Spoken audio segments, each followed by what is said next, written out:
नमस्कार साथियों, स्वागत है आप सभी का हमारे यूट्यूब चैनल पर। अगर आप प्रधानमंत्री आवास योजना ग्रामीण या शहरी के लाभार्थी हैं और पिछले कई महीनों से पहली, दूसरी या तीसरी किस्त का इंतजार कर रहे हैं, तो आज की यह वीडियो आपके लिए बहुत ही महत्वपूर्ण होने वाली है, क्योंकि आज मैं आपको ऐसी जानकारी देने वाली हूं जो हर उस व्यक्ति को जाननी चाहिए जिसने पीएम आवास योजना के लिए आवेदन किया है या जिसका आवेदन पहले से स्वीकृत है। लेकिन वीडियो शुरू करने से पहले आप सभी से एक रिक्वेस्ट है, अगर आपने अभी तक हमारे चैनल को सब्सक्राइब नहीं किया है तो जल्दी से कर लीजिए और बेल आइकन को भी दबा दीजिए, क्योंकि यहां आपको योजनाओं से जुड़ी हर छोटी बड़ी अपडेट सबसे पहले मिलती है। और दोस्तों, आज की वीडियो को बीच में बिल्कुल मत छोड़िएगा, क्योंकि आखिर में मैं आपको बताऊंगी कि अगर आपका पैसा महीनों से रुका हुआ है तो ऐसी कौन सी शिकायत प्रक्रिया है जिससे कई लोगों की फाइल दोबारा चालू हुई है। तो चलिए वीडियो शुरू करते हैं। दोस्तों, पिछले कुछ दिनों से लगातार सोशल मीडिया, यूट्यूब और अलग अलग खबरों में यह बताया जा रहा था कि 30 जून तक प्रधानमंत्री आवास योजना की किस्त लाखों लोगों के खाते में भेज दी जाएगी। कई लोगों ने अपने बैंक खाते कई बार चेक किए, कई लोग बैंक तक पहुंच गए, कई लोगों ने अपनी ग्राम पंचायत और ब्लॉक कार्यालय के चक्कर भी लगाए, लेकिन अब 30 जून निकल गया है तो बड़ी संख्या में लोगों के खाते में पैसा नहीं आया। इसके बाद अधिकारियों की तरफ से नई जानकारी सामने आई कि जुलाई के मध्य से लेकर जुलाई के अंत तक जिन लोगों का भुगतान लंबित है उन्हें किस्त जारी की जा सकती है।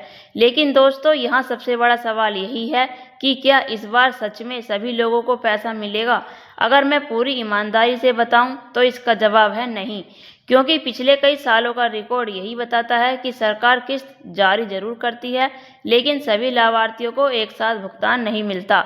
हर जिले की स्थिति अलग अलग होती है, हर राज्य की प्रक्रिया अलग होती है और सबसे बड़ी बात यह है कि हर लाभार्थी की फाइल एक जैसी नहीं होती। यही वजह है कि किसी गांव में 5 लोगों को पैसा मिल जाता है तो उसी गांव के 50 लोग अब भी इंतजार करते रहते हैं। कई लोगों के घर अधूरे पड़े हैं, किसी ने पुराना मकान तोड़ दिया, किसी ने उधार लेकर निर्माण शुरू किया, तो कोई आज भी किराए के मकान में रहने को मजबूर है। ऐसे में लोगों की नाराजगी होना बिल्कुल स्वाभाविक है। अब सवाल उठता है कि आखिर पैसा रुकता क्यों है। दोस्तों, सरकार जब फंड जारी करती है तो वह सीधे हर लाभार्थी के खाते में नहीं पहुंचता। पहले केंद्र सरकार फंड जारी करती है, फिर राज्य सरकार, उसके बाद जिला प्रशासन, फिर ब्लॉक स्तर और उसके बाद स्थानीय अधिकारी आपकी फाइल की जांच करते हैं। अगर इनमें से किसी भी स्तर पर आपकी फाइल अटक गई, कोई दस्तावेज अधूरा रह गया, जियो टैगिंग अपडेट नहीं हुई, बैंक खाते में समस्या आ गई या आधार लिंक नहीं मिला, तो आपका भुगतान रुक सकता है। यही कारण है कि एक ही गांव के 2 लोगों में से एक को पैसा मिल जाता है और दूसरे को महीनों तक इंतजार करना पड़ता है। अब दोस्तों, यहाँ मैं आप सभी को एक बहुत बड़ी चेतावनी देना चाहती हूँ। जब भी भुगतान में देरी होती है तो कुछ लोग इसका गलत फायदा उठाने लगते हैं। वे कहते हैं कि हमें 5,000 या 10,000 रुपये दे दो, हम अधिकारी से बात करके तुम्हारी किस्त जल्दी दिलवा देंगे। अगर आपके पास भी ऐसा कोई फ़ोन आया है या किसी ने आपसे ऐसा कहा है तो बिल्कुल सावधान हो जाइए। प्रधानमंत्री आवास योजना का पैसा किसी दलाल के कहने से नहीं मिलता।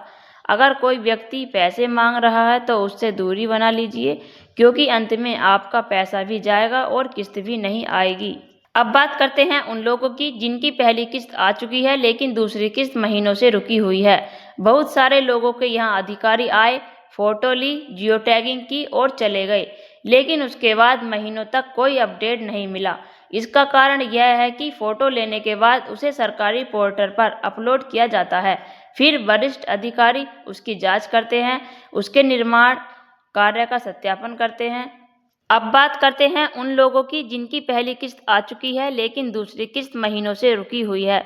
बहुत सारे लोगों के यहाँ अधिकारी आए, फोटो ली, जियो टैगिंग की और चले गए, लेकिन उसके बाद महीनों तक कोई अपडेट नहीं मिला।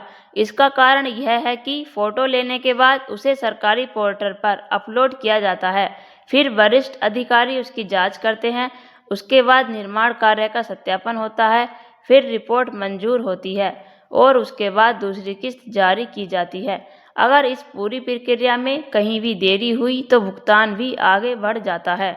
दोस्तों, सरकार का कहना है कि यह सारी प्रक्रिया इसलिए की जाती है ताकि फर्जी लाभार्थियों को रोका जा सके, लेकिन दूसरी तरफ लाखों गरीब परिवारों का कहना है कि जांच जरूरी है। लेकिन इतनी लंबी देरी क्यों? बरसात का मौसम है, कई लोगों के घर अधूरे हैं, बच्चे खुले में रह रहे हैं और परिवारों को काफ़ी परेशानी का सामना करना पड़ रहा है। अगर आपका पैसा अभी तक नहीं आया है तो सबसे पहले अपने ब्लॉक कार्यालय जाकर यह जरूर पता करें कि आपकी फाइल किस स्थिति में है।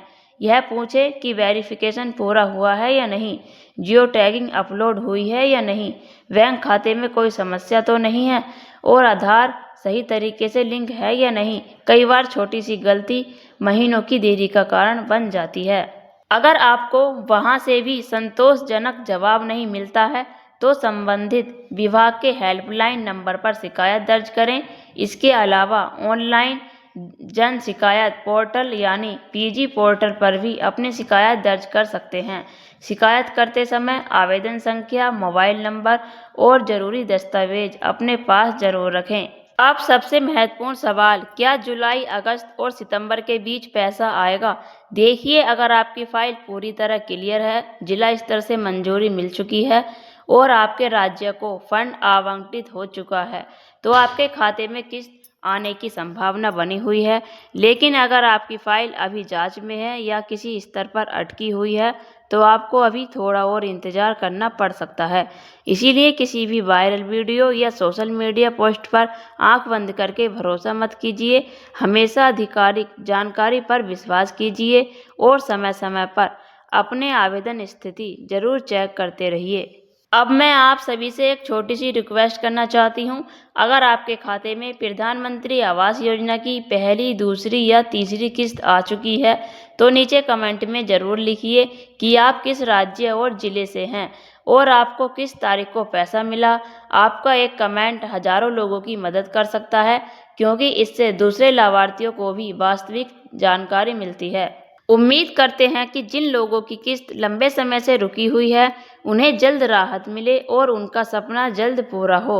अगर आपको यह जानकारी पसंद आई हो तो वीडियो को लाइक ज़रूर करें, अपने दोस्तों और रिश्तेदारों के साथ शेयर करें और हमारे चैनल को सब्सक्राइब करना बिल्कुल मत भूलिए। तो दोस्तों, आज के लिए इतना ही, कल मिलेंगे, तब तक के लिए धन्यवाद। जय हिंद।